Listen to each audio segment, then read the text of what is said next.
సమూయేలు గ్రంథం, రెండవ సమూయేలు గ్రంథము 7వ అధ్యాయము 29వ వచనం. 2వ సమూయేలు గ్రంథము 7వ అధ్యాయము 29వ వచనం, అనగా చివరి వచనం. 2వ సమూయేలు గ్రంథము 7వ అధ్యాయము చివరి వచనాన్ని నేను చదువుతున్నాను. దయచేసి మీరు మీ బైబిల్లో చూడండి. దయచేసి నీ దాసుడునైన నా కుటుంబము నిత్యము నీ సన్నిధిని ఉండునట్లుగా దానిని ఆశీర్వాదింపుము. యెహోవా నా ప్రభువా, నీవు సెలవిచ్చున్నావు, నీ ఆశీర్వాదమునంది నా కుటుంబము నిత్యము ఆశీర్వదింపబడునుగాక. అలాగే ఇంకొక మాట కూడా చదువుదాం. హెబ్రీయులకు రాసిన పత్రిక 11వ అధ్యాయము 7వ వచనం. విశ్వాసమును బట్టి నోహు అది వరకు చూడని సంగతులను గూర్చి దేవుని చేత హెచ్చరింపబడి భయభక్తులు గలవాడై తన ఇంటి వారి రక్షణ కొరకు ఒక ఓడను సిద్ధము చేసెను. అందువలన అతడు లోకం మీద నేరస్థాపన చేసి విశ్వాసమును బట్టి కలుగు నీతికి వారసుడాయెను. చిన్న మాట ప్రార్థన చేస్తాం. దయగలిగిన తండ్రి, చదువుకున్న లేఖనాల కొరకు వందనాలు. ప్రత్యేకంగా కుటుంబాల్లో ఉన్న పరిస్థితులు, ఈరోజు మరి కుటుంబాన్ని నడిపించడం ఎంతో కష్టతరంగా ఉన్న దినాల్లో ఉన్నాం. లోక పద్ధతులు, లోక ఆచారాలు, కొన్నిసార్లు పాశ్చాత్య దేశాల నుండి వచ్చే కొన్ని అలవాట్లు, పద్ధతుల వలన ఈ రోజుల్లో కుటుంబ వ్యవస్థ ఎంతగానో చిన్నాభిన్నం అవుతూ ఉంది. అనేక కుటుంబాలు పగిలిపోతున్నాయి, విరిగిపోతున్నాయి. అనేక మంది మరి ఆత్మీయంగా, భౌతికంగా కూడా ఎన్నో నష్టాలను ఎదుర్కొంటున్న దినాల్లో కొన్ని ఆత్మీయ సలహాలు నీ వాక్యాన్ని అనుసరించి మేము నేర్చుకోవాలని ఆశపడుతుండగా మీరే మాతో మాట్లాడండి. ఏదైతే అవసరమో నీ దాసుని ద్వారా తెలియపరచండి. నాకును చేరవచ్చిన వారందరికీ మీరే నేర్పించి సహాయపడమని రక్షకుడైన యేసు నామములో ప్రార్థిస్తున్నాము తండ్రి, ఆమేన్. ఈ దినాన కుటుంబము అనేది చాలా అతి ప్రాముఖ్యమైనదిగా మనము ఎంచుకొనవచ్చు. ఎందుకంటే ఈరోజు సంఘము అనేది కుటుంబం మీద ఆధారపడుతుంది. నేను సాధారణంగా ఒక మాట జ్ఞాపకం చేస్తాను. ఏంటంటే ప్రతి వ్యక్తి కూడా వ్యక్తిగతంగా కట్టబడాలి. రెండవది కుటుంబముగా కట్టబడాలి. ఈ రెండు ప్రక్రియలు మనము సమర్థవంతంగా మరి నెరవేర్చబడినప్పుడే, సమర్థవంతంగా నెరవేర్చుకున్నప్పుడే మరి సంఘముగా కట్టబడే అవకాశం ఉంటుంది. కనుక వ్యక్తిగతంగా, ఇండివిజువల్గా మనం కట్టబడాలి. అలాగే కుటుంబ పరంగా కూడా కట్టబడాలి. తర్వాత సంఘముగా కూడా మనం కట్టబడాలి. ఈ కట్టబడుట అనేది ఇది దైవ ప్రణాళిక. సరే, ఈరోజు మనము విశేషంగా కుటుంబము అనే దానికి వస్తే, మరి ఈ లోకంలో దేవుడు ఒక అద్భుతమైన కుటుంబ వ్యవస్థ ద్వారా కొన్ని విషయాలు మనం నేర్చుకునడానికి దేవుడు సహాయపడుతున్నాడు. నా మట్టుకు నేను చెప్పగలను. నా అనుభవంలో నేను ఒంటరిగా ఉన్నప్పుడు ఎన్నో విషయాలు నేర్చుకోలేకపోయాను. నా వివాహం అయిన తర్వాత ఎన్నో విషయాలు నేను నేర్చుకోగలిగినాను. అలాగే నేను నా భార్యాభర్తలంగా మరి కొన్ని విషయాలు నేర్చుకున్నాము. మరి దేవుడు మాకు ఇచ్చిన పిల్లలు, మరి వారిని దేవుడు మాకు ఇచ్చిన తర్వాత వారిని పెంచే విషయాలు, మరికొన్ని విషయాలు మరి నేను నేర్చుకోగలిగినాను. నా పిల్లలకు కూడా కొన్ని విషయాలు నేర్పించగలుగుతూ వచ్చినాను. కనుక విషయం ఏంటంటే, ఈరోజు నిజంగా మరి క్రైస్తవ కుటుంబం అనేది అది సంఘం మీద, రెండవది సమాజం మీద ఎంతో ప్రభావితం చూపించేదిగా ఉంది. కనుక వ్యక్తిగతంగా ఒక వ్యక్తి పాడైపోయినప్పుడు కుటుంబంగా పాడైపోతాడు. కుటుంబం పాడైపోయినప్పుడు సమాజం కూడా పాడైపోతుంది. అలాగే ఆత్మీయ భాషలో చెప్పుకోవాలంటే సంఘాలు కూడా పాడైపోతున్నాయి. కానీ మనమందరం కూడా కట్టబడాలి అన్నది దేవుని ప్రణాళిక. దేవుని వాక్యంలో ఒక మాట మనకు తెలుసు. యెషయా గ్రంథము 43వ అధ్యాయం 7వ వచనంలో అంటాడు, మరి ఆయన మహిమ నిమిత్తం మనం సృజించినాడు ప్రభు, కనుక ఆయన మహిమ నిమిత్తం వ్యక్తిగతంగా నేను ఆయన మహిమ నిమిత్తం జీవించాలి, కుటుంబంగా నేను ఆయన మహిమ నిమిత్తం జీవించాలి. అలాగే నాకు దేవుడు బిడ్డలిచ్చినా కూడా కొన్నిసార్లు కుమారులు కుమార్తెలే కాదు, మనవాళ్ళు మనవరాళ్ళు వచ్చిన తర్వాత కూడా నేను నా కుటుంబము ప్రభువుకు మహిమార్థంగా జీవించాలన్నది అది చాలా మరి దేవుని యొక్క ప్రగాఢమైన కోరిక. దాన్ని మనం ఎప్పుడు కూడా మన జీవితాల్లో మర్చిపోవడానికి వీల్లేదు. ఈరోజు నేను 2 భాగాలుగా మరి ఈ విషయాలు మీతో చర్చించాలని లేక డిస్కస్ చేయాలని నేను ఆలోచన కలిగి ఉంటున్నాను. గడిచిన కొన్ని దినాలుగా దేవుడు నా హృదయంలో ఉంచిన భారం ఏంటంటే, మరి దేవుడు ఒక భక్తిగల కుటుంబంలో నన్ను పెంచాడు. మరి అది నేను పొందిన ఒక అద్భుతమైన ఆశీర్వాదం. మా తల్లిదండ్రులు నన్ను దైవికంగా పెంచారు కనుక ఈరోజు నేను ఈ స్థానంలో ఉన్నానేమో అనేది ఎప్పుడు నాకు గుర్తొస్తూ ఉంటుంది. దేవుని అనుగ్రహము, దేవుని కృప మనకెంత అవసరం, దాంతోపాటు తల్లిదండ్రుల యొక్క నడిపింపు కూడా మనకెంత అవసరం. కనుక కొన్నిసార్లు ప్రస్తుత దినాల్లో మరి కుటుంబాల్లో జరుగుతున్న పరిస్థితులు చూచినప్పుడు భార్యాభర్తలుగా వారు చేజేతులారా నష్టం కలిగించుకోవడం, వాళ్ళ కుటుంబాలను పాడు చేసుకోవడం, మరి పోలీస్ స్టేషన్లకు వెళ్ళడం, కోర్టులకు వెళ్ళడం, తర్వాత అవమానకరంగా ఇతరులు మాట్లాడుతూ ఉంటే అదంతా విన్నప్పుడు నిజంగా చాలా బాధ అనిపిస్తూ ఉంటుంది. ఎందుకంటే దేవుడు కుటుంబాన్ని ఒక మరి ఘనమైన స్థానంలో ఉంచాడు, కానీ ఈరోజు చూస్తే అది ఘనహీనమైనదిగా మారిపోతూ ఉంది. అందుచేత నేనేమంటానంటే, కుటుంబంగా కట్టబడడానికి మనకు లోక జ్ఞానము కుదరదు. మనం ఎంత చదువుకున్నా లేక మనము లౌకికంగా ఎంత పండితులమైనా, లేక కొన్ని పర్యాయాలు కొంతమంది ఏమంటారంటే నాకు ఈ తత్వజ్ఞానం తెలుసు, సైకలాజికల్గా మనుషుల యొక్క మనస్తత్వాన్ని బట్టి నేను నడుచుకుంటాను అని అన్నా కూడా ఈ లోక జ్ఞానంతో మన కుటుంబాలు మనము కొనసాగించలేమని నేను ఎంతైనా చెప్పగలను ధైర్యంగా. దీనికి దేవుని జ్ఞానం మనకెంత అవసరం. దేవుని వాక్యంలో పేతురు రాస్తాడు. పేతురు కూడా తనకు భార్య ఉన్నట్లుగా మనం చూస్తాం. అందుకే పేతురు అనుభవపూర్వకంగా అంటాడు, జ్ఞానము చొప్పున మీ భార్యలతో కాపురం చేయండి అంటాడు. జ్ఞానం అనేది భర్తకు కావాలి, జ్ఞానం అనేది భార్యకు కూడా కావాలి. కనుక ఒక కుటుంబంలో రక్షించబడిన భార్యకు, రక్షించబడిన భర్తకు కూడా దైవ జ్ఞానం ఎంత అవసరం.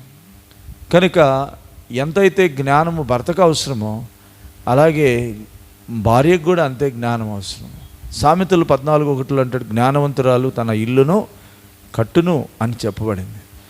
కాబట్టి ఒక భార్య ఒక భర్త ఇరువురు కూడా కుటుంబాన్ని కట్టుకునేవారుగా ఉండాలి. లేక దేవుని జ్ఞానము చేత, దేవుని ఆలోచన చేత, దైవ చిత్తములో కుటుంబాన్ని కట్టుకోకపోతే ఇంకా అది చాలా నష్టం కలిగిస్తూ ఉంటుంది. అదే సమయంలో రాయబడింది 3 రాళ్ళు తన ఇంటిని ఉడబెరుక్కుంటుందని రాయబడింది. అంటే కొన్నిసార్లు మన సొంత జ్ఞానాన్ని బట్టి, మన సొంత ఆలోచనలు బట్టి, కొన్నిసార్లు కొంత అవిధేయతను బట్టి, మరి మనకున్న అనాలోచనను బట్టి కొన్నిసార్లు మనము మన చేజేతుల కుటుంబాలు పాడు చేసుకుంటాం. మరి కనుక దేవుడు ఆత్మీయంగా మనల్ని కట్టాలని కోరుతున్నాడు. దీనికి ముఖ్యమైన లక్షణం మనం కలిగి ఉండాల్సింది ఏంటంటే దైవ జ్ఞానము ఎంతైనా అవసరం. దైవ జ్ఞానం కావాలంటే దేవుని సహాయం మనకు కావాలి. దైవ సహాయం లేకపోతే దైవ జ్ఞానం మనం పొందలేము. యాకోబు 1:5 అంటాడు, జ్ఞానం కొదువుగా ఉంటే నన్ను అడగమంటాడు. కనుక మనము జ్ఞానము సంపాదించుకొని దైవ జ్ఞానము చేతనే మరి మన కుటుంబాలు ఒక భర్తగా భార్యగా కట్టుకోవడం ఎంతైనా అవసరం. సరే, మనము ఈరోజు మొదటి విషయంగా మనం చర్చించబోయే మొదటి విషయము, మరి భార్య భర్తలు వారు ఎలాగూ ఒక క్రైస్తవ కుటుంబముగా ఎలాగ వారు ప్రవర్తించాలి అనే దాని గురించి కొన్ని మరి ప్రాముఖ్యమైన విషయాలు మీతో పంచుకోవాలని కోరుతున్నా. రెండవ భాగంలో మన పిల్లలను ఏ రీతిగా మనం పెంచుకోవాలి, రెండవ భాగాన్ని మనము చూసేదానికి ముందు మొదటి భాగంలో మరి భార్యాభర్తలుగా ఎట్లు దేవునికి మహిమార్థంగా జీవించి గృహాన్ని, ఆత్మీయమైన కుటుంబాన్ని లేక భౌతికమైన గృహాన్ని ఎలా కట్టుకోవాలో దాన్ని మనం చూసేదానికి ముందు మళ్ళీ దీంట్లో 3 విషయాలు మనకు జ్ఞాపకం చేయబడుతున్నాయి. భార్యాభర్తలు అనగానే 3 విషయాలు జ్ఞాపకం చేయబడుతున్నాయి. వాటిలో మొదటిది ఏంటంటే విశ్వాసి అయిన భర్త, విశ్వాసి అయిన భార్య. ఇది మొదటి విషయం. విశ్వాసి అయిన భర్త, విశ్వాసి అయిన భార్య.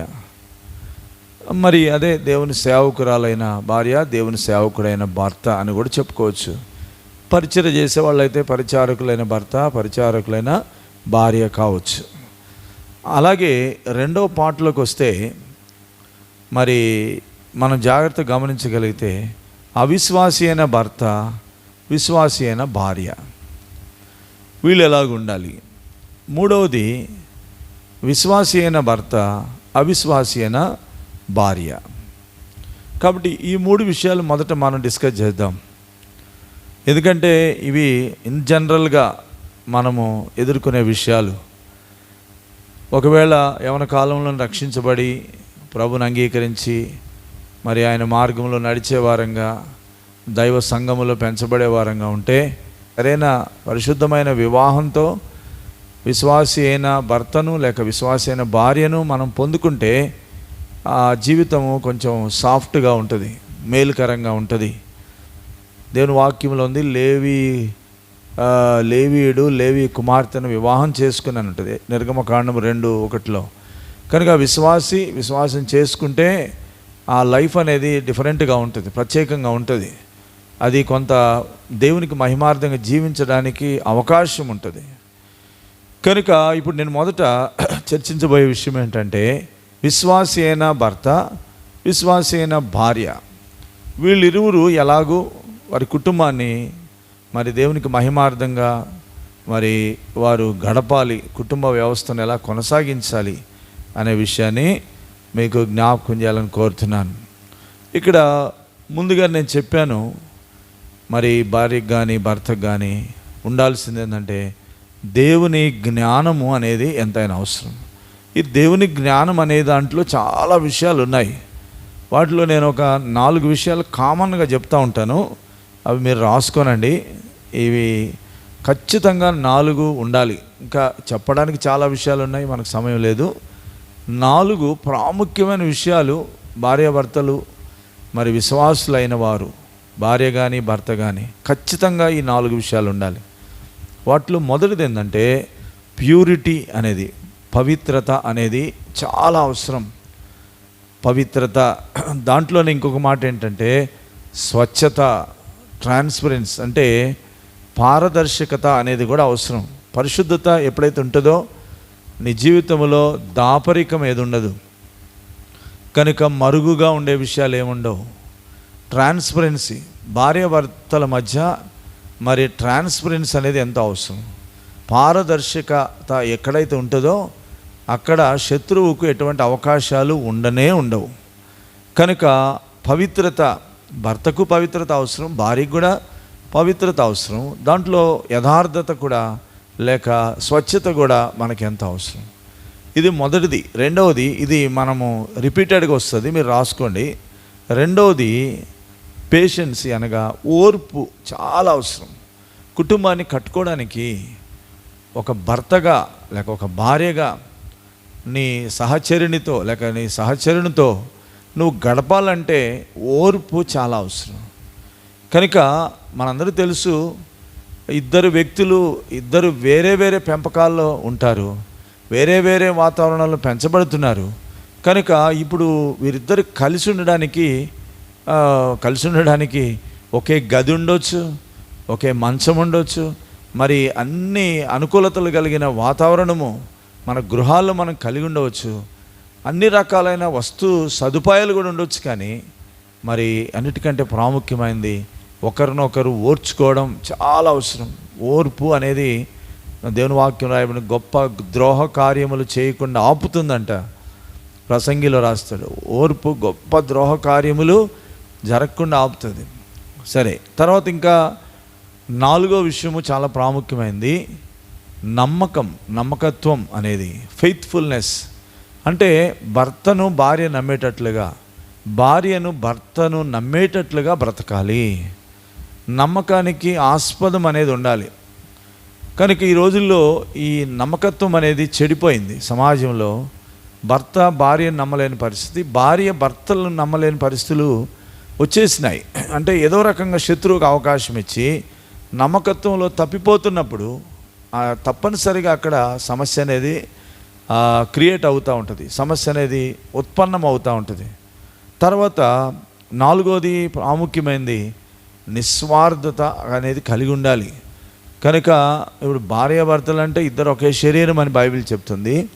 వారిద్దరిని దేవుడు మరి ఒక శరీరంగా చేసినాడు. కనుక ఈ స్వార్థం అనేది అనేక పర్యాయాలు ఆ కుటుంబాలను పాడు చేస్తూ ఉంటుంది, ఎంతగానో కుటుంబాలకు నష్టము కలిగించేదిగా ఉంటుంది.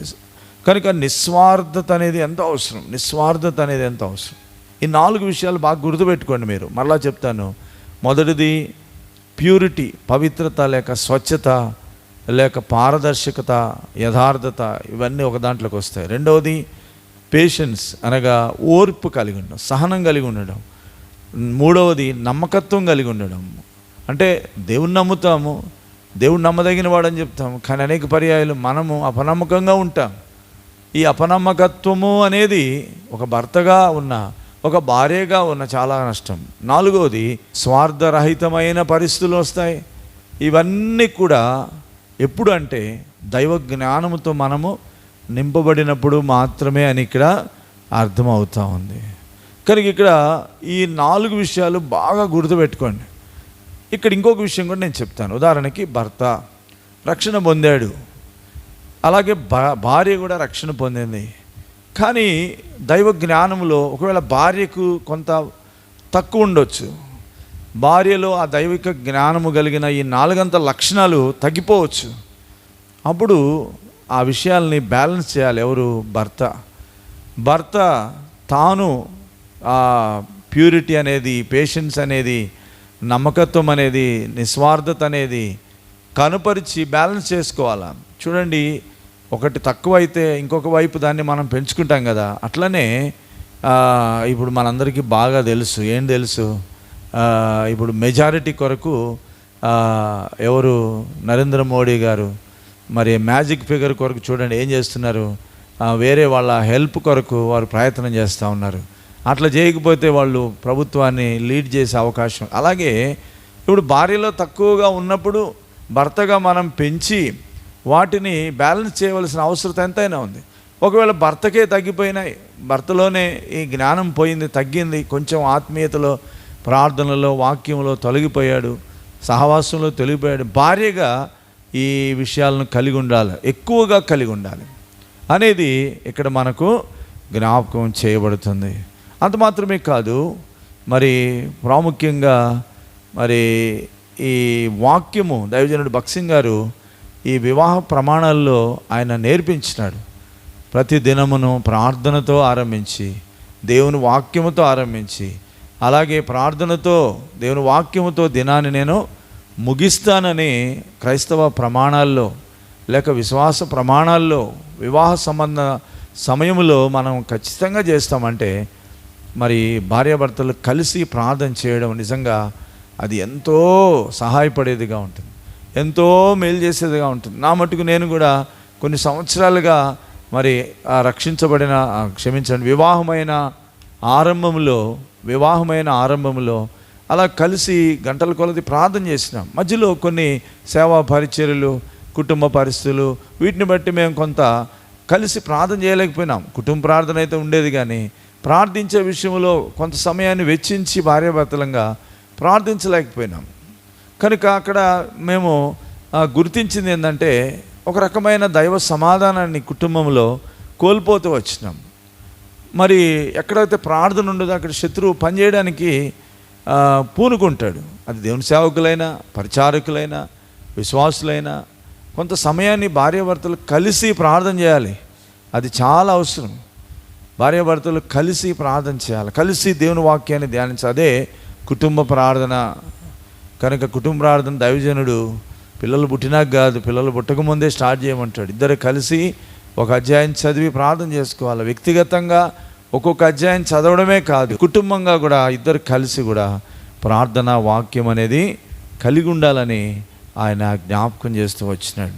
ఇంకొక విషయము చాలా ప్రాముఖ్యమైనది మీకు జ్ఞాపకం చేయాలని నేను కోరుతున్నాను. అదేంటంటే భార్యాభర్తలు ఒకరిని ఎడబాసి ఒకరు ఉండకూడదు. ఇక్కడ ఈ నియమాన్ని చాలామంది క్రాస్ చేస్తున్నారు, ఈ నియమాన్ని నెరవేర్చడంలో తప్పిపోతున్నారు. అంటే దాని అర్థం ఏంటంటే మరి భార్య లేక భర్త వారు ఒక్కసారి జతపరచబడిన తర్వాత ఖచ్చితంగా వారు కలిసి కాపురం చేయాలా, కలిసి కుటుంబముగా వారు జీవించాలా. ఒకరికి ఒకరు దూరంగా ఉండడము అది వాక్యానుసారం ఎన్నటికి కాదు. ఇది నాలో చాలామంది భర్తలు విదేశాల్లో ఉద్యోగాలు చేస్తూ ఉంటారు, భార్యలు స్వదేశాల్లో నివసిస్తూ ఉంటారు. కనుక ఇది బిబిలికల్ కాదు, ఇది వాక్యానుసారం కాదు. 1 కొరింథీ 7:5 మీరు చదవండి. తర్వాత ఎట్టి పరిస్థితుల్లో ఒకరినొకరు ఎడబాయకుడి అని అంటాడు. ఎడబాటు అనేది చాలా గొప్ప నష్టం కలిగిస్తుంది, అనేకమైన అనర్థాలను తెస్తూ ఉంటుంది. శత్రువుకు అవకాశం ఇచ్చినట్లుగా కొన్ని పర్యాయాలు తప్పని పరిస్థితి ఉండొచ్చు, అయినా కూడా వాక్యం ఏం చెప్తుందంటే భార్యాభర్తలుగా కలిసి ఉండాలి. నేనైతే కొంచెం తెగించి ఒక మాట అంటాను, ఒకవేళ అది మీకు ఎవరైనా బాధ కలిగితే కలగొచ్చేమో కానీ మరి విడివిడిగా ఉండడానికి ఎందుకు పెళ్లి చేసుకోవాలంటాను నేను. పెళ్లి చేసుకున్నవాడు ఖచ్చితంగా కలిసి ఉండాలా. భార్యాభర్తలు ఇద్దరు ఏకశరీరంగా అన్యోన్యంగా ఉండాలని వాక్యం చెప్తున్నప్పుడు విడివిడిగా ఉండేదాని కొరకు వివాహం ఎందుకు, విడివిడిగా ఉండేదానికి పెళ్ళి ఎందుకు, విడివిడిగానే ఉండొచ్చు కదా, ఈ కుటుంబ వ్యవస్థ ఎందుకు? కనుక అనేకమైన అనర్థాలకు చోటు ఎందుకు ఇవ్వాలా? వివాహం చేసుకోకుండా ఉంటే సరిపోతుంది కదా. అది జ్ఞాపకం పెట్టు. అందుచేత ఇది గుర్తించాలి, ఎట్టి పరిస్థితుల్లో దూరంగా ఉండడానికి వీల్లేదు, కలిసి ఉండాలి. ఇక ఇంకొక విషయం కూడా మీకు జ్ఞాపకం చేస్తాను. అదేంటంటే 1 కొరింథీ 7:3 ఎవరి ధర్మము వారు జరిగించాలి. భార్య ధర్మం ఏంటో, భర్త ధర్మం ఏంటో, ఎవరి ధర్మాన్ని వాళ్ళు జరిగించాలి. ఇది ఇంకో రకంగా చెప్పాలంటే కుటుంబ వ్యవస్థ. అది మరి అన్యోన్య సహవాసం కలిగి ఉండడం, భార్యతో భర్తతో వారు ఒకరితో ఒకరు క్లోజ్ రిలేషన్ కలిగి ఉండడం, అత్యంత సన్నిహితమైన సంబంధం కలిగి ఉండడం. కనుక ఇది ఎంతో పవిత్రమైంది. వివాహములో భార్యాభర్తల యొక్క కలయిక చాలామంది అది పాపం అనుకుంటారు, కానీ అది వాస్తవికంగా పాపం కాదు. కలిసి ఉండాలి, కలిసి లేనప్పుడే సమస్యలు వస్తాయి. కనుక వారు శారీరకంగా వారు కలిసి ఉండడము, ఎవరి ధర్మం వారు జరిగించాలి. ఈ రోజుల్లో లైంగిక పరమైన మరి విషయాల్లో మరి శత్రువు ఎందుకు దాడి చేస్తున్నాడంటే దేవుడు ఉంచిన పవిత్రమైన బంధాన్ని వారు కాపాడుకోలేకపోతున్నారు, దేవుడు ఉంచిన ఆ యొక్క ఐక్యతలో వారు కొనసాగలేకపోతున్నారు. కనుక ఎవరి ధర్మం వారు జరిగించాలి. భార్యగా నీ ధర్మం నువ్వు జరిగించాలి, భర్తగా నీ ధర్మం నువ్వు జరిగించాలా. కనుక ఎప్పుడైతే ఈ ధర్మములు ఎప్పుడైతే జరుగుతాయో వేరే సమస్య మనకి రాదు. ఇంకో రకంగా చెప్పాలంటే మనము ధర్మాలు సరిగా జరిగిస్తే కర్మలు మనకు రావు, సమస్యలు మనకు రావు. అక్రమ సంబంధాలకు మరి వేరే సహవాసాలకు సంబంధం లేకుండా లేక అవకాశం లేకుండా మనం ఉండేదానికి ఎంతో వీలవుతాం. తర్వాత 2వ వచనం అంటాడు, 1 కొరింథీ 2:7 ఏమంటాడంటే సొంత భర్త సొంత భార్య. ఎంత చక్కగా పరిశుద్ధాత్మదేవుడు ఈ విషయాలన్నీ రాశాడు చూడండి. సొంత భర్త సొంత భార్య ఏంటి అంటే ఇది సొంత అనగా నా భార్య అంట, నా భర్త అంటే అట్లాంటి వ్యక్తిగతమైన మరి సన్నిహితమైన సంబంధం కలిగి భార్యాభర్తలుగా కలిసి ఉండాలి. అది దేవుడు ఎంతైనా కోరుతున్నాడు. కనుక ఈ విషయాలన్నింటిలో కూడా దేవుని జ్ఞానము చాలా ప్రాముఖ్యమైంది. వీటన్నిటిలో ఇంకొక విషయం కూడా మీకు జ్ఞాపకం చేయాలని కోరుతున్నాను. కొన్ని పర్యాయాలు మరి పరిస్థితులను బట్టి కావచ్చు, లేక మనం ఎదుర్కొనే శోధనలను బట్టి కావచ్చు, ఆర్థికమైన విషయాలను బట్టి కావచ్చు, కొన్నిసార్లు కొన్ని తొందరలు కలుగుతాయి. తొందరలు కలిగినప్పుడు అడ్జస్ట్మెంట్ అనేది చాలా ప్రాముఖ్యమైనదిగా భార్యాభర్తలు కలిగి ఉంది. అడ్జస్ట్మెంట్ అంటే సర్దుబాటు చేసుకునే తత్వం. ఒకవేళ భర్త కోపంతో ఉన్నప్పుడు భార్యగా కోపం కలిగి ఉండకూడదు. కోపాన్ని చల్లార్చడానికి నీ వంతు నువ్వు ఓర్పును ప్రదర్శించాలి. ఒకవేళ భార్య కోపంగా ఉన్నప్పుడు భర్త సహనాన్ని కలిగి ఉండాలి. కనుక అనేక పర్యాయాలు ఈ అడ్జస్ట్మెంట్ అనేది రాని కారణాన్ని బట్టి, అడ్జస్ట్మెంట్ లేని కారణాన్ని బట్టే మన జీవితాల్లో మరి కుటుంబ వ్యవస్థలో ఎన్నో నష్టాలు, నా మటుకు నేను కూడా ఎన్నో పరిస్థితులు ఎదుర్కొన్నాను. ఎందుకంటే భార్యాభర్తలుగా కొన్ని పరిస్థితులు ఎలా ఉంటాయంటే, కోపం తెప్పించే పరిస్థితులు, భార్యలకి మనం కోపం తెప్పించవచ్చు, భార్య లేదని అన్నప్పుడు మనం కోపం చేయవచ్చు. అలాగే భర్తలు కూడా కోపం పుట్టించే వాళ్ళుగా ఉంటారు. ఆ సమయంలో మనము కోపాన్ని తగ్గించుకొని సహనం కలిగి ఉండడము ఎంతో అవసరం. అందుకే నేను చాలా ప్రాముఖ్యమైన లక్షణాలు ముందే మీకు చెప్పాను. మొదటిది ప్యూరిటీ, రెండవది పేషెన్స్ అనగా ఓర్పు, తర్వాత నమ్మకము లేక ఫెయిత్ఫుల్నెస్ అనేది, తర్వాత నిస్వార్థత అనేది. స్వార్థము, చాలా పర్యాయాలు స్వార్థం భలే పనిచేస్తూ ఉంటుంది. మనకు ఏదైనా బాధ కలిగితే ఒక రకంగా, మన భార్యకు ఏదైనా బాధ కలిగితే ఇంకో రకంగా, లేక మన శరీరాన్ని మనమే ప్రేమించుకున్నట్లుగా ఉంటాం. మరి భార్య కూడా నా శరీరమే కదా, భర్త కూడా నా శరీరమే కదా, నా శిరస్సే కదా అనే ఆలోచన మనము గ్రహించలేని వారంగా ఆ విషయంలో మిస్ అయిపోతూ ఉంటాం. ఆ స్వార్థం అనేది ఏదో రకంగా పనిచేస్తూ ఉంటుంది. కనుక అందుకే కుటుంబాలు నష్టపోవడానికి అవి కారణాలుగా ఉంటున్నాయి. ఇక్కడ ఇంకొక విషయం కూడా ఈ సందర్భంగా మీకు జ్ఞాపకం చేస్తాను. అదేంటంటే, ఏదైనా పొరపాటు జరిగినప్పుడు, కుటుంబంలో పొరపాటు జరిగినప్పుడు భార్యగా నువ్వు తప్పు చేస్తే నీవు భర్తను అడగాలి, సారీ అని అడగాలి. లేదంటే దయచేసి క్షమించండి అని నిజంగా అడగాలి. యథార్థంగా హృదయపూర్వకంగా అడగడము చాలా మంచి అలవాటు. కనుక ఇది చేయని కారణాన్ని బట్టి కుటుంబంలో సమాధానాలు కోల్పోయి, ఆత్మీయంగాను భౌతికంగా ఎంతో దూరం అయిపోయి ఇంకా అనేకమైన అనర్థాలకు అవి కారణాలుగా మిగిలిపోతాయి. ఒకవేళ భర్త పొరపాటు చేస్తే కూడా సారీ అని చెప్పాలా, మరి క్షమించమని హృదయపూర్వకంగా అడగాల. ఈ క్షమాపణ అనేది ఎంతైనా అవసరం. ఇది లేకపోతే మరి ఎంతో గొప్ప నష్టాన్ని మనం ఎదుర్కొనే వారంగా ఉంటున్నాం. కనుక వీటితో పాటు ఇంకొక విషయం కూడా ప్రాముఖ్యమైనది. అదేంటంటే, మరి కీడు నుండి దూరం అవ్వాలి. దేవుని వాక్యం ఉంది, కీడుగా కనబడే దాని నుండి కూడా దూరంగా అమ్మంటాడు. కీడు నుండి దూరం కావాలా, కీడుగా కనబడే దాని నుండి కూడా దూరం కావాలి. అంటే ఏంటి? కీడు అంటే మనకు తెలుసు, ఏదైతే మన ఆత్మీయ జీవితానికి, కుటుంబ వ్యవస్థకి నష్టం కలిగిస్తుందో మరి దాని నుండి మనం దూరం అయిపోవాలి, దాని నుండి వైదొలగాల. అంత మాత్రం. కీడుగా కనబడేది ఏంటంటే, ఇప్పుడు భార్యకు అభ్యంతరం కలిగించే దాని నుండి నువ్వు దూరం అయిపోవాలా. నీ భార్యకు ఏదైతే అభ్యంతరంగా ఉందో అది ఏదైనా కావచ్చు, ఎటువంటి దాని అలవాటైనా కావచ్చు, నువ్వు విశ్వాసివైతే, జ్ఞానం కలిగిన వ్యక్తివైతే నీ భార్యకు అభ్యంతరంగా ఉండేదాన్ని నువ్వు దూరంగా వెళ్ళిపోతావు. అలాగే నీ భర్తకు అభ్యంతరం కలిగించేది, అతనికి అనుమానం కలిగించేది, లేక అతనికి నష్టం కలిగించేది, లేక అతనికి కీడు కలిగించేది, కుటుంబంలో అసమాధానానికి కారణమైంది ఏదని ఉంటే అది కూడా నువ్వు మానేయాలా, వదిలిపెట్టాలి. బైబిల్ ఎంత చక్కగా చెప్తుందంటే, నీ తోటి సహోదరునికి అభ్యంతరంగా ఉంటే మాంసం కూడా మానేయమని అన్నాడు. మరి ఇదే గనక మనం మాట్లాడితే, మాంసం తిననోళ్ళు గనక మన పార్ట్నర్స్ అయితే మనకి ఎంత పరీక్షో కదా, ఆలోచన చేయండి. కనుక విషయం ఏంటంటే, ఎందుకు అలాగ చెప్తూ వచ్చినాడంటే, ఇతరులకు, మన తోటి సహోదరునికి లేక మన తోటి సహచరికి నష్టం కలగకుండా మనము ఏదైతే ఇతరులకు అభ్యంతరంగా ఉందో దాని నుండి మనం దూరంగా తొలగిపోవడం ద్వారా సమాధానం మనం కాపాడుకోవచ్చు, ఐక్యతను కాపాడుకోవచ్చు. ఆ జర్నీ అనేది స్మూత్గా ఉంటుంది, ఆ ప్రయాణం అనేది ఎంతో క్షేమకరంగా, మేలుకరంగా ఉంటుంది. కనుక కీసులాడుకుంటా, దెబ్బలాడుకుంటా, కొట్టుకుంటా, మళ్ళా వచ్చి ప్రార్థన చేస్తా, ఇట్లా కాకుండా కొన్ని విషయాల్లో మనం ఎంతో జాగ్రత్త. శత్రువు ఎక్కడి నుండి మనం దాడి చేస్తున్నాడో అది మనం గుర్తించాలి. మనందరూ తెలుసు, దేవుడు ఎక్కడైతే కట్టాలనుకుంటున్నాడో అదే స్థలంలో సాతాను పడగొట్టడానికి కూడా ఎల్లప్పుడూ ప్రయత్నించేవాడుగా ఉంటున్నాడు. కనుక మన జీవితాల్లో మనం ఇది జ్ఞాపకం పెట్టుకోవాలి. ఏం జ్ఞాపకం పెట్టుకోవాలంటే, మరి కీడుగా కనబడే ప్రతి దాని నుండి మనం తొలగు. అనుమానానికి అవకాశం ఇవ్వద్దు.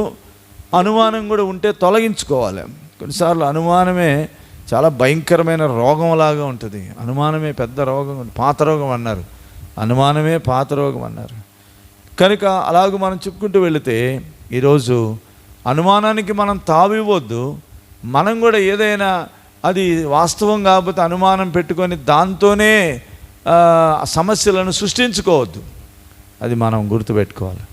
ఇదంతా కూడా మనం జ్ఞాపకం పెట్టుకోవాల్సిన విషయం. విశ్వాసి అయిన భార్య, విశ్వాసి అయిన భర్త ఈ దైవికమైన జ్ఞానంతో ఆత్మీయంగా మనం కట్టబడాలని ప్రభు యొక్క ఉద్దేశం.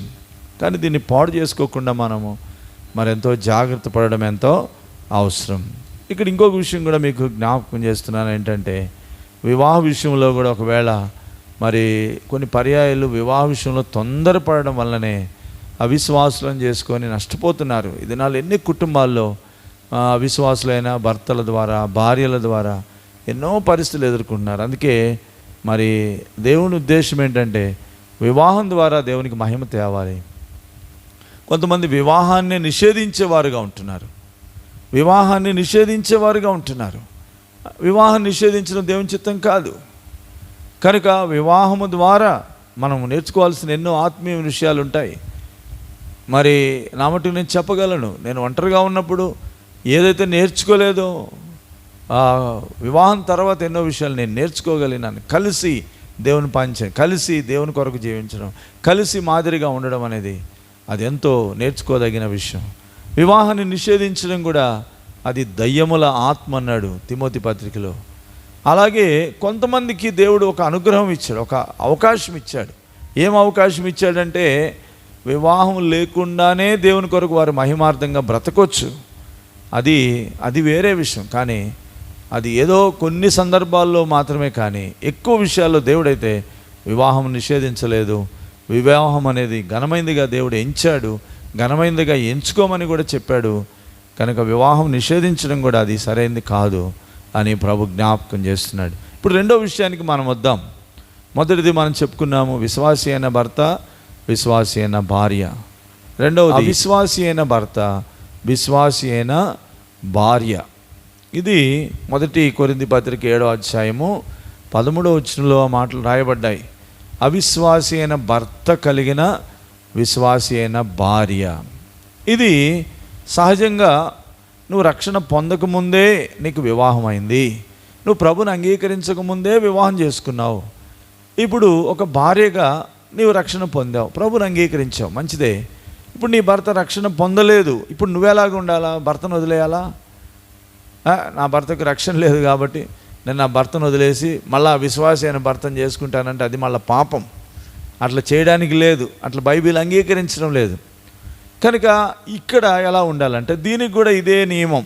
ఏంటి నియమం అంటే, జ్ఞానం కలిగి ఒక భార్యగా నువ్వు ప్రవర్తించాలి. జ్ఞానవంతురాలు తన ఇల్లు కట్టుకొనును అనే మాట నీ విషయంలో అది నెరవేర్చబడాలి. ఒక భార్యగా ఇప్పుడు ఈ 4 విషయాలు నీవే ఎక్కువ శ్రద్ధ తీసుకొని ఇప్పుడు నువ్వు ఈ రోల్ నువ్వే ప్లే చేయాలా. నీ భర్తకు రక్షణ లేదు, నీ భర్తకు ఈ ఆత్మీయ విలువలు తెలియదు, ఎలా కట్టబడాలో తెలియదు, అవసరమైతే కూలగొట్టుకునడానికి కూడా ఎన్నో ప్రయత్నాలు జరగవచ్చు నీ భర్త నుండి. అయితే నువ్వేం చేయాలంటే నీవు జ్ఞానంగా కట్టుకోవాలి. అదే పరిశుద్ధత, అదే స్వచ్ఛత, అదే ట్రాన్స్పరెన్సీ నీకు అవసరం, అదే ఓర్పు నీకు అవసరం, అదే నమ్మకత్వము నీ భర్త పట్ల. నీ భర్త నిన్ను నమ్మదగినట్లుగా నమ్మకమైన ప్రవర్తన నువ్వు కలిగి ఉండాలి.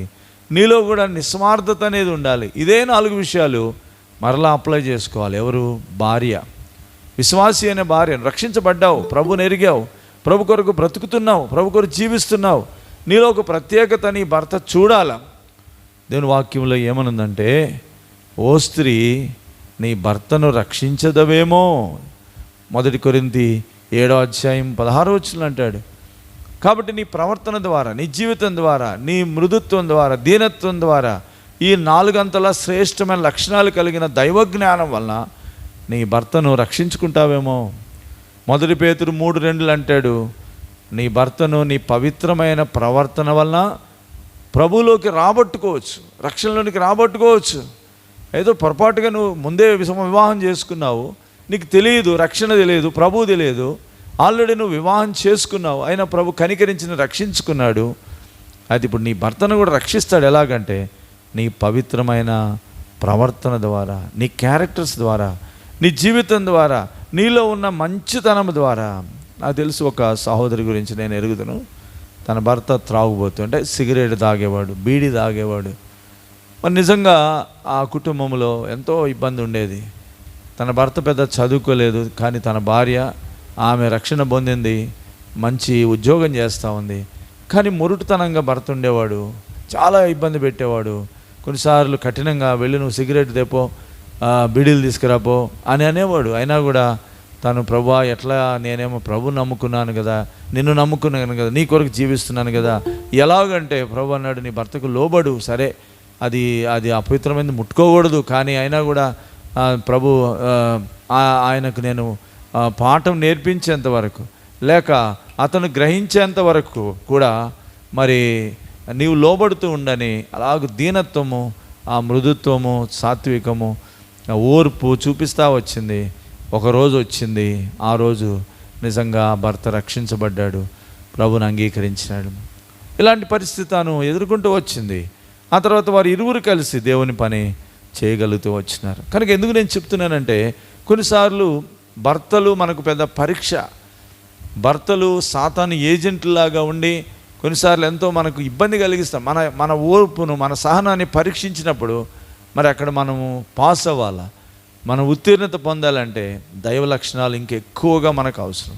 ఇప్పుడు భర్తకు అస్సలు లేవు గనక నీలో ఫుల్గా ఛార్జ్ అయి ఉండాలి, ఈ విషయాలు ఎక్కువగాను కలిగి ఉండాలి. అందుకే ఎక్కువ ప్రార్థన చేయాలి, ఎక్కువ దేవుని సహాయం పొందాలి, ఎక్కువ దైవ జ్ఞానంతో నువ్వు నింపబడితే నీ ఏదో ఒక దినాన తప్పకుండా నీ భర్త రక్షణలోనికి వస్తాడు, తప్పకుండా వస్తాడు.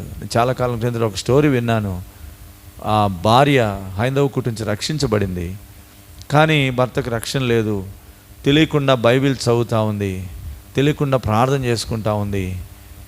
మరి భర్తకు తెలియకుండా మందిరానికి వెళ్ళి ఆరాధనకు వెళ్ళి వస్తూ ఉంది. అయితే ఒకరోజు ఎట్లనో భర్తకు తెలిసి చాలా భయంకరంగా కొట్టాడు. కొట్టిన తర్వాత ఇంకోసారి పోయావంటే నేను చంపుతానని బెదిరించినాడు. సరే, ఆ తర్వాత ఏం జరిగిందంటే, అయినా కూడా ఆమె దేవుని సన్నిధి పోగొట్టుకోలేక మరి తాను తెలియకుండానే, భర్తకు తెలియకుండానే వెళ్ళింది. ఒకరోజు ఆయన కంటబడిన తర్వాత భయంకరంగా కొట్టి, రక్తాలు గారేటట్లుగా కొట్టి, గదిలో పెట్టి బయట తాళం వేసి ఆ వరండాలో పడుకున్నాడు. లోపల మూలుగుతా ప్రార్థన చేస్తూ ఉంది ఆ భార్య.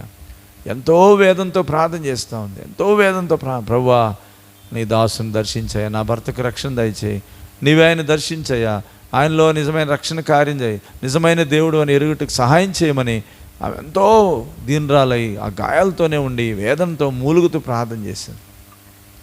దేవుడు ఒక అద్భుతం చేసినాడు. ఆమె ఓర్పుకు దేవుడు బహుమానం ఇచ్చాడు.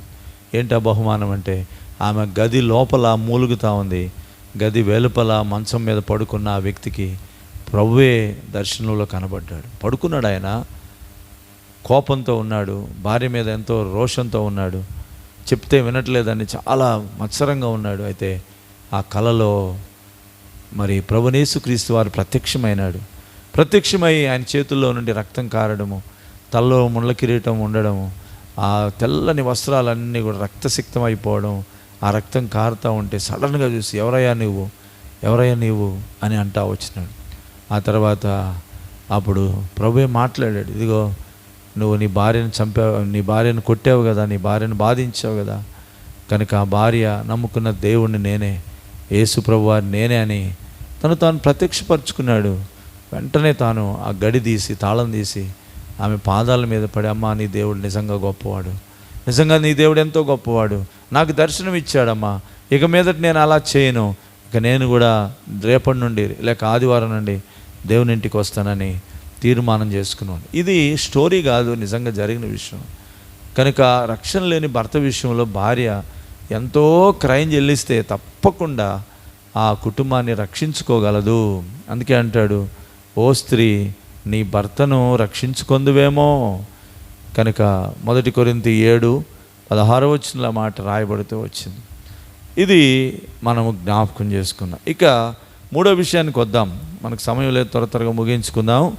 మూడో విషయానికి వద్దాం.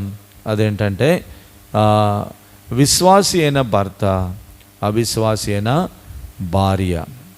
ఇక్కడ రివర్స్ అన్నమాట. అక్కడేమో అవిశ్వాసి అయిన భర్త, విశ్వాసి అయిన భార్య అయితే ఇక్కడ విశ్వాసి అయిన భర్త కానీ భార్య అవిశ్వాసి అయిన భార్య. ఇప్పుడు ఎలా ఏం చేయాలి? ఇది కూడా వివాహము ముందు జరిగింది, తర్వాత ప్రభువుని అంగీకరించాడు భర్త కనుక ముందే వివాహం జరిగిపోయింది. అది అన్యులుగా ఉన్నప్పుడు, ప్రభుని ఎరక్కముందే, లేక నామకార్థతలు ఉన్నప్పుడే, రక్షణ లేకముందే వివాహం అయింది. వివాహము తర్వాత ఈ వ్యక్తి రక్షణ పొందాడు కానీ భార్య రక్షించబడలేదు. కనుక ఇప్పుడు ఇది ఎలా సాధ్యమవుతుంది? దీని విషయంలో ఒక భర్త ఎలా చేయాలి? 1 కొరింథీ పత్రిక 7:16 లేక 7:14 అవిశ్వాసి అయిన భార్య గురించి రాస్తాడు.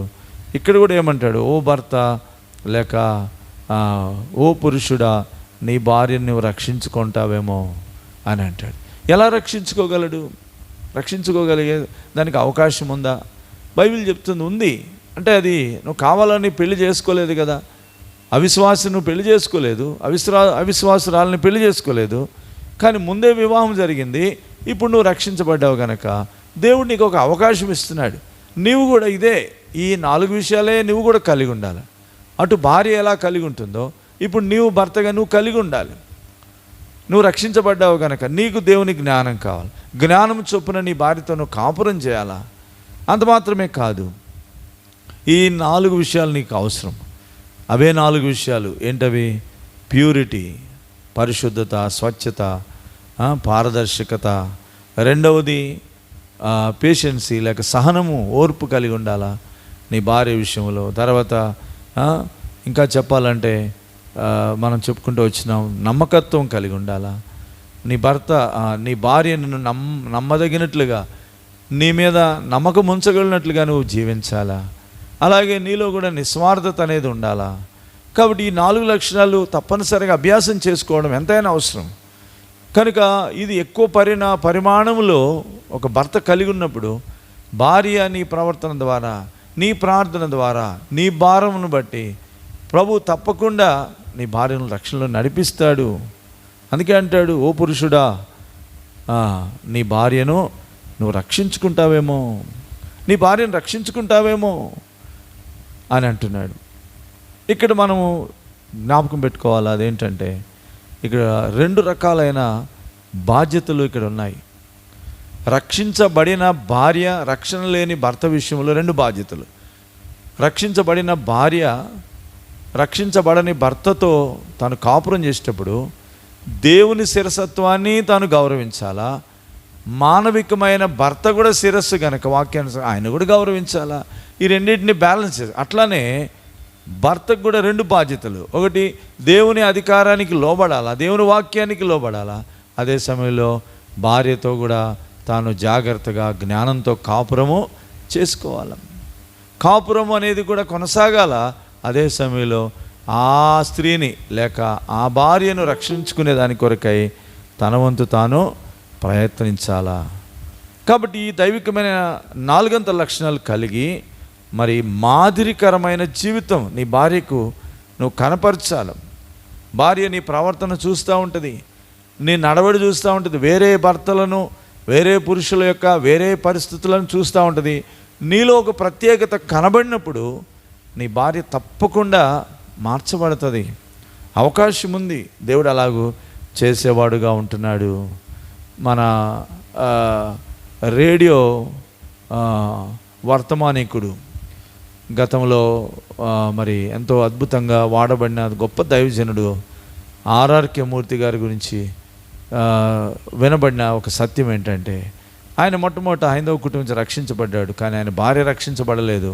ఆయనకు అది పెద్ద శోధనగా ఉండింది, చాలా శోధనగా ఉంది, చాలా ఇబ్బందికరంగా ఉంటూ వచ్చింది. అటువంటి పరిస్థితిలో ఏం జరిగిందంటే, ఆయనేమో ప్రభులో ఉన్నాడు, ఆమెమో ప్రభుకు విరోధంగా ప్రవర్తిస్తుంది. ఒకసారి వాళ్ళు ఒక మేడ మీద నివసిస్తున్న దినాల్లో ఆయనను దర్శించడానికి ఒక 2 దేవుని బిడ్డలు వచ్చారు. వాళ్ళు తప్పకుండా నా భర్తను కలవడానికి వచ్చారు, వాళ్ళు క్రైస్తవులని చూచి ఆమె ఏం చేసిందంటే ఈ అంట్లు గడిగిన నీళ్లు వాళ్ళిద్దరి మీద పైనుండి పోసిందట.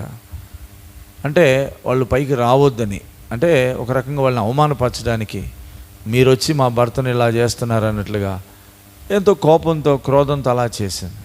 సరే అయినా కూడా వాళ్ళు ఓర్చుకొని ఆర్ఆర్కే మూర్తి దగ్గర వచ్చి చెప్పారంట, అయ్యా పర్వాలేదులే, మీ భార్యకు రక్షణ లేదు కాబట్టి మేమేం అనుకోము అని ఆయన అన్నాడు. అయ్యా నా భార్య కొరకు కూడా ప్రార్థన చేయండి, ఇట్లాంటి పరిస్థితి నేను కలిగి ఉంటున్నానని ఆయన చెప్పుకున్నాడు.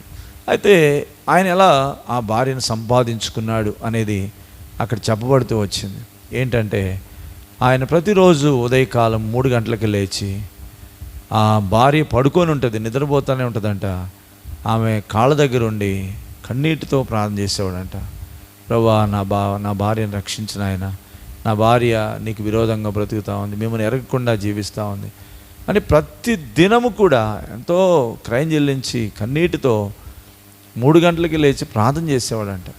అలాగూ చేయగా ఒకరోజు ఉలిక్కిపడి లేచే వరకు ఆయన కన్నీళ్లు గార్చడం చూసిందట. ఎందుకంటే ఏడుస్తున్నారు అని అడిగింది. అప్పుడు ఆయన స్టోరీ అంతా చెప్పినాడు. అమ్మ ఇట్లా నేను ప్రభుని నమ్ముకున్నాను అని కొంత సువార్త చెప్పినప్పుడు వెంటనే తాను కూడా పశ్చాత్తాపడి తాను కూడా ప్రభు మార్గంలో తేబడింది. కనుక ఇక్కడ అంటాడు, ఓ పురుషుడా నీ భార్యను రక్షించుకుంటావేమో. కనుక అది వివాహం ఎప్పుడో అయిపోయింది, ఇప్పుడు నువ్వు చేసిన పొరపాటు కాదు, అది ముందే వివాహం అయింది, ఇప్పుడు నువ్వు రక్షించబడ్డావు. కనుక ఇప్పుడు నీ భార్యను కూడా నేను రక్షిస్తాను. ఎప్పుడంటే నీవు కూడా కొంత క్రయం చెల్లించాలి, అప్పుడే నీ భార్యను కూడా నేను రక్షించగలుగుతానని ప్రభు అంటున్నాడు. కనుక ఇది దేవుడు మనకిచ్చే అవకాశం. కనుక ఈ ఓర్పు, సహనము, ఈ పారదర్శకత, నమ్మకత్వము, నిస్వార్థత అనేవి ఈ దైవ జ్ఞానంలో నిండి ఉంటున్నాయి. కనుక మనము వీటిని అలవర్చుకోవాలా, అభ్యాసం చేసుకోవాలా. ఎప్పుడైతే మనం అలా చేసుకుంటామో ఎవరిని రక్షించినా రక్షించకపోయినా నీ భార్యను రక్షించుకోగలుగుతావు, నీ భర్తను రక్షించుకోగలుగుతావు. మీరిద్దరు రక్షించబడ్డారు అంటే ఆ తర్వాత పిల్లల విషయం కూడా దేవుడు తప్పకుండా సహాయం చేసేవాడుగా ఉంటున్నాడు. కనుక కుటుంబంలో భార్యాభర్తలు ఇద్దరు కూడా ముఖ్యమైన పదవిని వాళ్ళు ఆక్యుపై చేస్తున్నారు. కనుక భార్యగా భర్తగా ఇద్దరు కూడా దేవుని మార్గంలో తేబడడం ఎంతో ధన్యత. నిజంగా నేను చాలా సంతోషపడతాను. కొంతమంది భార్యాభర్తలు ఇద్దరు రక్షించబడిన వారికి దేవుని ఇంటికి వస్తే వాళ్ళ విషయంలో ఎంతో సంతోషపడతాం. ఒక భర్త రక్షణ లేదంటే ఆ భర్త విషయంలో ఎంతో బాధపడతా ఉంటాం. అయ్యో ప్రభువా ఆయన కూడా రక్షించని ప్రార్థన చేస్తాం. కనుక మొట్టమొదట కుటుంబంలో భార్యాభర్తలు కనుక రక్షణ పొందితే ఆ కుటుంబం నిజంగా దైవికంగా కట్టబడుతుంటుంది. దైవికమైన ఆశీర్వాదాలు, దీవెనలు పొందినట్లుగా వారు ప్రయాసపడేవారుగా ఉంటున్నారు. కనుక ఇవి మనము ఎరగవలసిన వారంగా ఉంటున్నాం. భార్యాభర్తలుగా ఇంత విలువైన బాధ్యత దేవుడు భార్యగా భర్తగా మనకి ఇస్తే వాటిని మనం విస్మరించి చాలామంది సోమరులుగా ఉంటారు. నేను చూస్తూ ఉంటాను, కొంతమంది భర్తలు భార్యల రక్షణ లేకపోతే చింత లేకుండా ఉంటారు. వాళ్ళ కొరకు కన్నీరు గార్చరు, వాళ్ళ కొరకు ఉపవాసం ఉండరు, వాళ్ళ కొరకు క్రయం చెల్లించరు. చాలా కుటుంబాలు నేను చూస్తాను, భర్త రక్షణ లేకపోతే అటువంటి భర్తతోనే కాపురం చేస్తూ ఉంటారు, అన్నీ నడుస్తూనే ఉంటాయి. కానీ దేవుని విషయాలకు వచ్చే వరకు వాళ్ళ కొరకు అస్సలు ప్రార్థన చేయరు, వాళ్ళ విషయం భారమే ఉండదు. అట్లాంటప్పుడు దేవుడు ఎలా కార్యం చేస్తాడు? నీకు అది పరీక్ష, దేవుడు నీకు పెట్టిన పరీక్ష. అంటున్నాడు కదా, ఓ స్త్రీ నీ భర్తను రక్షించుకుంటావేమో, ఓ పురుషుడా నీ స్త్రీని లేక నీ భార్యను రక్షించుకుంటావేమో. కాబట్టి దేవుని యొక్క ఉద్దేశం ఒకటి ఉంది. ఆ ఉద్దేశాన్ని మనము నెరవేర్చే వారంగా ఉండాలని ప్రభు జ్ఞాపకం చేస్తున్నాడు. ఎన్నో సమస్యలు రావచ్చు, ఎన్నో పోరాటాలు రావచ్చు. కొన్నిసార్లు చెప్పుడు మాటలు, భార్యాభర్తల మధ్య చెప్పుడు మాటలు చాలా గొప్ప నష్టాన్ని కలిగిస్తూ ఉంటాయి. కాబట్టి ఇది మొదటి విషయంగా మనం చూస్తూ వచ్చినాం. ఒక చిన్న ప్రార్థన చేస్తాము, ఆ తర్వాత ఒక చిన్న కోరస్ పాడిన తర్వాత మరలా మనము రెండవ పార్ట్ కూడా మనము పిల్లల గురించి కూడా నేను క్లుప్తంగా చెప్పి నేను ముగించేస్తాను.